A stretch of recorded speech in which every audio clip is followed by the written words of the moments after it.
No, bună ziua, dragii mei! Azi avem plăcerea să vorbim cu bunul Vasile din Topa Mică. El ne va povesti experiența lui de lucru în Libia, în perioada când România încă era sub regimul comunist. Haideți să-i ascultăm povestea. În prima fază, aș vrea să ne spui cum ai ajuns să mergi în Libia. Cum te-o selecta pe tine, știi, să mergi în Libia? În prima fază, o trebuie la întreprindere la TCE unde am fost, să faci vizite medicale, să faci tăticele și până Arcom. După aceea ei era care se ocupa cu Arcom și tot și îi luau bilete, îi luau tot și ai mers cu contract și cu toate, n-ai mers așa de singur. Știi cum zic? Și s-a făcut și o selecție pe baza asta, adică ți-o luat că ai calificare mai bună sau că știai meserie mai bine? Păi calificare, o trimis numai meseriaș. Bun, deci eu ales pe ea mai buni. Păi da. Și te-au întrebat ei dacă vrei să mergi sau... Păi da, sigur. Ți-ai propus dumneata? Ne-am propus noi, echipa. Că știu că se câștigă. A fost echipa noastră, erau din Jilău. Așa. Și din Lona. Erau și cu aia a făcut hârtiile tot și mai era încă unul care și unul un zoograf și ala era cam, cum să zic, ca purtătorul de cuvânt a nostru. Am înțeles. Era unul tip, dar nu povestesc, un pic de corcitură, știți? Și povestea mult și tot. No. Și cu avionul ai zburat din Cluj sau din București? Din București. Și cu ce ai mers până acolo? Am mers cu trenul. Cu trenul? Am mers de seara la, nu știu, la 8 sau la 10 era un accelerat care merea direct București. Și dimineața ajungeam în București. Și de acolo am mers direct la Arcom. Și aia la Arcom acolo ne-avea evidență, știi? Și apoi ne-au ținut acolo. Pe noi, ardelenii, am avut jenars acolo, am avut socotel. Când a fost la urmă, mai târziu, așa pe când, poate că și cu vreo 2-3 ore înainte de a... Ne-au dat mașină și ne-au dus la aeroport. Deci ai mers la firmă înainte și după aia la aeroport. Da, sigur. Și de acolo, dar noi aveam toate hârtiile făcute. Deci ce mereai numai când trecea pe filtru. Da. De te cota mâncări și treburi de astea. Slăină nu puteai să duci și jânar de prune. Asta era... Deci te-o controla și atunci. Păi, și ți-o deschis bagajul sau aveau și atunci sistem de băga? Da, cum să nu. Deci ți l-au deschis. Și am avut mai mult jânar de prune. Și am mai băut la Arcom din el și o jumătate ne-a rămas, care nu mai fost plinul, știi cum s-ar zice? Da. Și pe acolo când am mers la Arcom, acolo este restaurant. Ne-am dus din nou acolo sus, la restaurant. Am înțeles. Dă să vie, până ne-am săturat iară. Până ne-a venit de rândul ca să mergem acolo când ai mers, am mai fost, știi cum e rândul. Da. Când treci din camera asta în cealaltă, deja ești gata, că ai trecut în... Da, în aeroport. Da. Ai trecut de securitate. Și apoi de acolo când ne-au luat pe toți, ne-au pus în autobuz și ne-au dus până în fața avionului. Da. Nu te-au lăsat să mergi. Pe acolo nu te lasă nici am să mergi între avioane. Și ai mers direct în avion. Și pe acolo, dacă am mers, este unul care și din pe Meier să trage el. Eu am avut o jumătate de prune în cărămasă. Știi? Și atunci am scătel, tu te descurci cum vrei, că eu zic că nu trec dincolo, că nu mă... Și o luat, că era sticlele de ale de coniac, de 2 dete așa pătrate, și-o golit în sticlele ale, el, l-a șurubat bine și le-a băgat aici la ciorap, la picioare. La picior. Și nu l-au controlat. Și că le-au trecut dincolo. Și au mai rămas un picut, știi? Și atunci noi nu avem valută, știi? Că avion îți dă numai pe valută. Și atunci au zis ăsta cu stevardezele, păi eu vă dau. Costa, cum să zic, eu îți dau atâta și tu îmi dai înapoi. Da. Pe când au pus jenașul de prune în avion, îți dai seama, de capul în el, tăstăzi, era numai așa cu nasul. Și ne-o dat și pe avion, că pe avion avea dreptul la mâncare și un 50 de uschi sau coniac, ce era, ce știu ce. Ați avut în bilet? Da, sigur. Era intrat în cost. Și acolo când ai ajuns, dincolo când am trecut, adică să zic așa, de aceea când am pornit, zice, ne-am înălțat la o înălțime de 1000 de metri și merg cu o viteză de 950 de km pe oră. După 4 ore ne întâlnim pe meleagurile libiene. Atât a fost. Da. No. Acolo când am ajuns, acolo iară te-o lua la purecat, că cotau cărnuri de porc. Da. Și de astea nu prea aveai voie. Mai cotai și știai că orice tătaie. Mai rămas așa că tăiam bucățele mai micuță, știi? Ale mai rămâneau așa câte un pic, dar pe cu 2 bucățele așa de slănină, cred că am mâncat acolo volum de zile cu roșii și cu deale. Era pe februarie, dar era plin acolo, voi de ce vezi treaba. Aici la noi pe vremurile nu prea erau, dar erau scumpe. Și de la aeroport te-au dus ei pe șantier, în organizare. Da. Ei te-au dus. Și ne-au venit colegi care aveam în Tripoli, unul Cordoș din Jilău, au venit la aeroport, că știa că merem. Și mai venit alții. Și aveam pregătite acolo, într-un loc, cu bărăcile pe vârf de deal. Așa cum ar fi aici, să zic, pe dealul ăla acolo sus, bărăcile. Da. Și ei erau cazați în colonie, tot în bărăci, dar erau în colonie. Și eu n-am vrut să rămâi acolo. Și m-am dus cu ăsta, cu ghița ăsta din Jilău, cu Cordoș, și m-am culcat în noaptea aceea cu el acolo în pat. Și cum am putut. Da.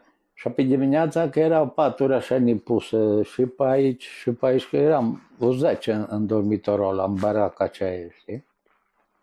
Și atunci, în fundul coloarului, am mai băgat un pat și m-am dus la magazie cu Gheorghe, ăsta, că el știa. Și am luat știa și limba? Sau în ce limbă vorbea cu ei? Doar era în colonie, era 4.000 de oameni acolo. Nu și vorbeai cu români? Da, sigur, nu avem... Și magazin aveți acolo? Și magazin și de toate cele, și cantină, îți dai seama, era o cantină, păi, Doamne ferim, mare de numai. Dacă nu merei, și apoi am vrut să zic numai, ca pe, n-am vrut și am rămas acolo. Ca pe când mereai din dormitor și vineau acasă, ocupai patul ăla și l-am scos sala de acolo, știi, și am rămas, că ăștia făclujani, era unul din Lona, Corujan Ion, era unul din Sumurduc și ăsta din Jilău. Da. No. Și apoi, când a fost după vreo 3 luni de zile, adică povestea mai mult, le luam așa la început, mereai. Dimineața era cantină făcută la tăți acolo. Seara dimineața să dă cam lapte cu tăițăi, cu deastenii, cu macaroane, cu orice, dar lapte îndulcit, pentru praf. Că cam de obicei, pe timpul verii mai ales, de pe la 12, venea o furtună despre Marea Mediterană, exact ca cum sfoiagurile aici la noi până februarie. De tot, eram numai nisip de ala în gură, știi? Și Și atunci medicii au făcut, îți dau un felul 2 ce-ți dau la cantină și orice, orez cu lapte, macaroni cu lapte, dar să fie cu lapte, știi? Da. Și dimineața să da cam cacao. Nu știu de ce nu. După o perioadă, la atâția oameni au zis că nu a fost mestecată bine numai, știi, cacao acolo. Că pe m-a luat o diarie. Da. Păi, Doamne, eu am fost șef acolo. Și n-am mai mers la cantină dimineața. Că ptită puteai să iei câte vrea, că era un coș de așa mare de noiele și era franzeluțul de astea cum era aici la noi, de așa cum era Conleu sau Conleu 25 una, știi? De-al era acolo de puteai să iei cu brațul, știi? Da. Și meream acolo, mi-a fost luat un reșăuz micuț, era așa numai, și o cană de asta mulțută și făceam sara ceai. Brânză de aia toptită, știi, că era coscuțele aici la noi. Era coșul acolo plin, ai putut la câte vrut de ale, nu te-a întrebat nimic că ce faci cu ele, știi? Și luam brânză de ceai, mâncam și cu ceai și n-am mai avut probleme altot. No. Și lucrai și acolo 8 ore pe șantier?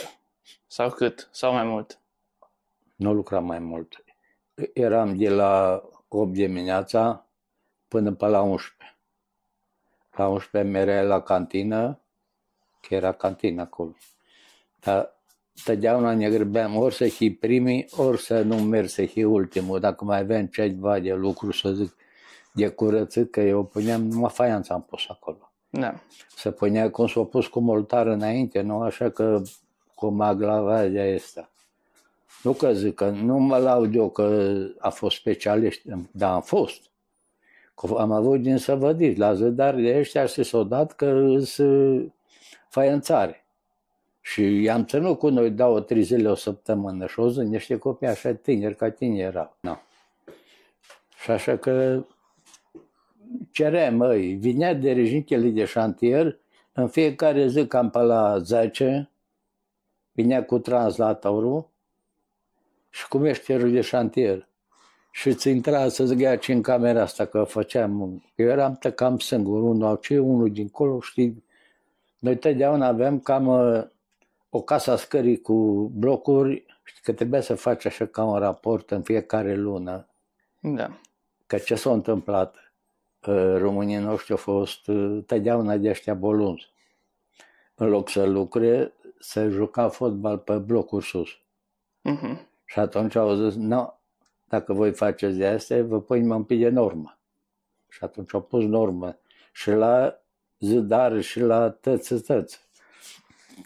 Dar lucra cu torbusonul. Ăștia nu că zic eu, dar și-au fost atunci pe vremurile alea. Ardeleanii cu torbusonul nu prea știau lucra.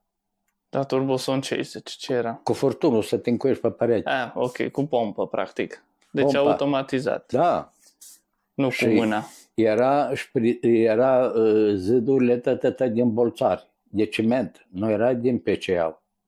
Da. Ca să ție răcoare pentru căldure. Da. Și pe jos era tătătă cu marmură italiană și cu plintă. Nu se punea parcheturi și de astea, pentru căldurile, știi? Da. Și bolțarii erau plini? Da, bine, cu găuri de ale. Păi nu știu ce-a făcut, bă, în tot toamnă, chiar în toamnă când noi am mers că bulentenii de Vale și bucureșteni și erau mari specialiști, știi? Pe când am mers noi ardeleni, îi venea un concediu. Da. Puteau lua câte 7, 8, 10 jamantale de ale, că le aducea taromul. Înțelegi? Ei, dar pe zi ce merită să scumpi, pe când am venit noi, aveai dreptul numai la 30 de kg pe avion și celelalte ți le trimitea pe poștă până în Italia. Și ale trebuia să plătești cam cum sunt banii noștri la 100 de lei. Știi, kilo. Da. Plăteai kilogramul. Da. Și apoi mereai în București și nu-ți venea și câte drumuri ai făcut. Din Italia ți le trimite în București numai. Da, sigur. De la aeroport. Da, și acolo trebuie să merg după ele. Deci tu trebuie să mai faci un drum în altă zi. Dar cred că am făcut vreo 2. Nu știu. Ce, ai trimis și până în Italia? Nu, că n-au venit. Nu ți-a venit cu avionul? Păi, dar nu vinea cu tine. Nu? No. Mereai cu, să zic, dacă noi știam că vinem duminica, Da. cu o săptămână înainte, puneai bagajele tot care le trimiteai pe poștă, mereai la aeroport, ți le cântăreai, plăteai și le vinea pe poștă. Dar era un delegat care se ocupa cu, știi, cu tot. Deci tu n-ai venit cu bagajele deodată? Păi nu, dar, sigur că nu. Trebuia să merg în București după el. Și la cineva sau ai sincronizat încât să le iei tu când ai ajuns? Păi am mers după ele, cu lelea. Deci ai mers în altă zi. Da, Că ai venit... ce știu, după o săptămână, ori după două, ce știu când am Și mers. apoi înseamnă că și niciun bagaj nu te lăsa să aduci cu avionul când ai Atâta, venit. 30 de kg de ăsta, aveam dreptul la combină, Da. aia nu se plătea vamă, și un covor. Mhm. Ale le puteai pune și nu se plătea vamă după ele. Și apoi covorul cum îl băgai? Îl rulai numai și îl țăpai așa separat. Da, separat. Ce mă vezi de treabă, că îl strângeau la o altă și băgau casetofoane și băgau tăticele acolo în el și lega cu ață și tot, că să te pui dracu să-l desfaci pe ala dacă poți. Am Și înțeles. în valizele de astea erau ăștia din Săvădiți la. Avea, că erau dulghere. Știi că sunt scălile ale cu șurub, așa de șurubează ca să ridice cât vreau. Da. Puneau în dormitor și clădeau supraelastic acolo și carpetele și băga pe valiză scânduri și băga șuruburile ale și le strângea acolo și le prăsa acolo cât de cât să meargă mai multe. Ai un fel de popti. Cum înseamnă poptii de țin placa. Da. Că ia cu filet. Da. Ai și presa. Și ți-o presa și ție, nu? Da. Păi, acum nu că așa a fost atunci, ei nu erau ciubucari, dar românii noștri, la urmă și în aeroport, asta a fost anul 40 și câți de ani, în 66, așa lele. 70. 76, așa. Nu, 76. Da. Și apoi am vrut să zic, într-o zi pe când am mers la cantină, acolo bărăcile alea s-au făcut atunci, erau noi, tot, cu paturi, cu tot în bună regulă, știi? Da. Da? Românii noștri făceau pe a dracului. Erau șmecheri de ăștia. Și făceau jânars în continuu. Ei mereau la lucru, lăsa galeata cu borhodul sau la chistolit, paraga sau pe ce aveau acolo, înțelegi? Mhm. Și îi mereau la lucru. Și până la 11 le lăsa acolo, știi, să se Și descurce. din ce făceau jinars? Din portocale și din smochine. Foaie. Nu, Dar ala din portocale nu prea era bun. Nu? Așa avea un gust de rău. Ala din smochine era bun.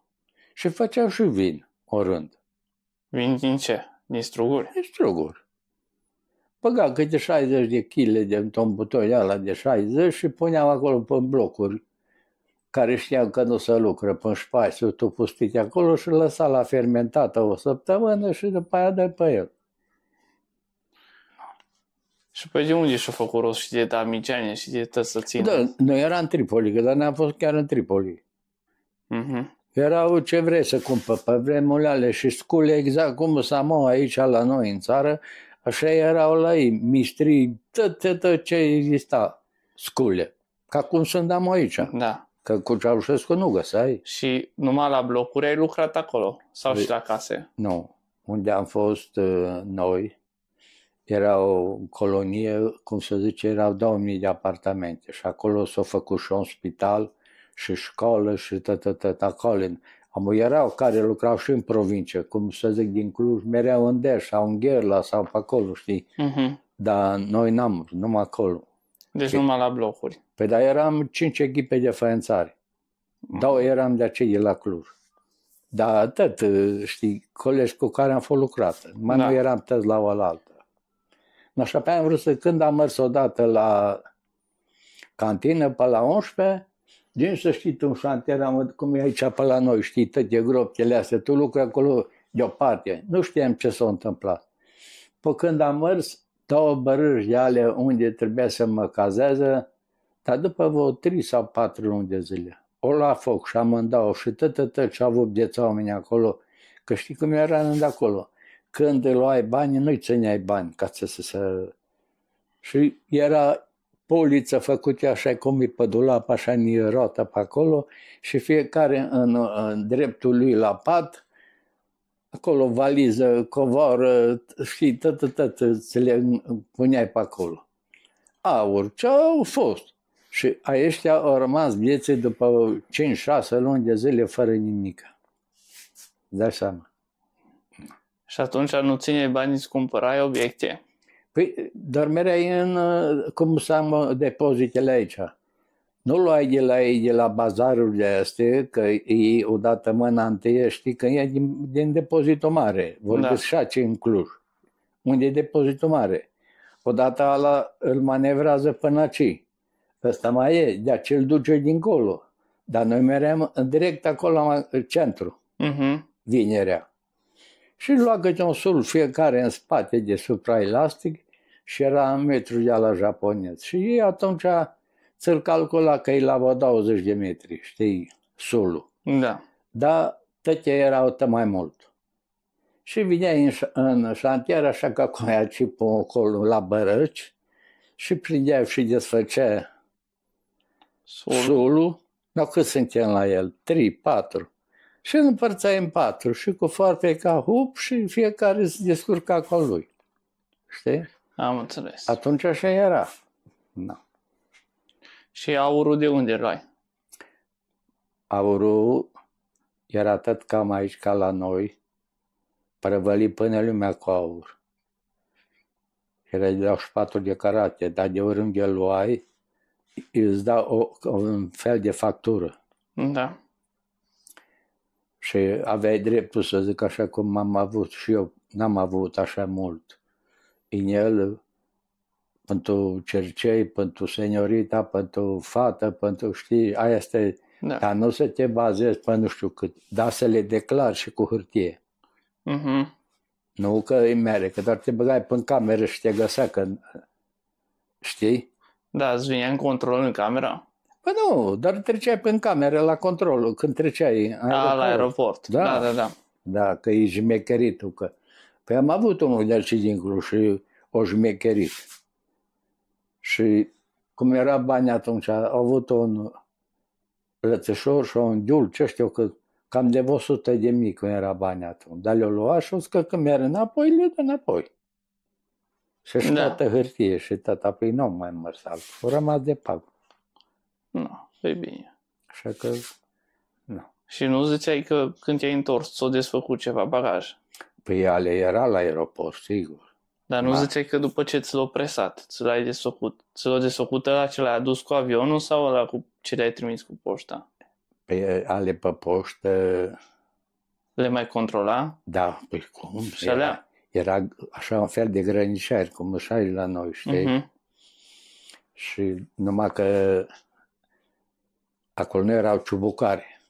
Și ăștia noștri, ala care merea în tătă zi acolo la aeroport cu hârtii, cu tăte, să băga pe subteale la unul, știi? Și îi dam câte o dinar în plus, știi? Da. Pentru bagare. Și atunci vineau și scota, să făcea că hârpălește, că nu știu ce, dar nu ți le rășcălea tătă. Că doar în București ni le-o rășcălit tătă, de nu ne-o mai încăput înapoi în valiză. Deci în București ți le-ai desfăcut? Da. Și în București ce ai făcut dacă nu ți-o încăput? Le-ai lăsat acolo? Nu, că le-am strâns și le-am pus în alt. Te-o lăsat să spui în altceva, să le aduci? Păi da, păi nu lăsat acolo. Că știi cum era? El aici în vamă, când ai venit, avea un tabel. Da. No, la asta ai dreptul, asta ai dreptul, la asta ai dreptul, la asta n-ai. Știi? Da. Și atunci i-am zicătat la cătăvămașul că avem suprailăs, că atunci așa era, că să jeie, dar nu treabă, că acolo fășea și eu la fată oarice și să le lase să nu. Nu. Știi? Și atunci mi le-au scos tot afară și măsurați, îți dai seama. Le-au măsurat cu metru, tătie. Păi, da, și ce am avut acolo, haine, tăte, și mi le-au scris pe listă și le-au trecut la vamă. Și când am mers la șeful vamii, era un copil foarte bun, nu că, ce știu, de atunci de mult. Și ala s-a uitat pe hârtia aceea, jos, jos, jos, și la urmă ne-au rămas aproape. Puțin am plătit, că n-am plătit așa mult vama, știi, atunci. Dar pe când l-am împachetat, o venit ala că să-i dau și lui, la fată de o părere de pantaloni. Nu, de pace, că mi le-ai trecut aici și n-am vrut să-i dau. Nu, foarte bine. A fost șeful vamii care a făcut, nu el. Cum ai ții tu? Poți mai trece peste el. Nu, el tot mi l-a scos de acolo. Da, și plăteai numai ce în plus. Ai plătit vama. Nu, așa că a trecut.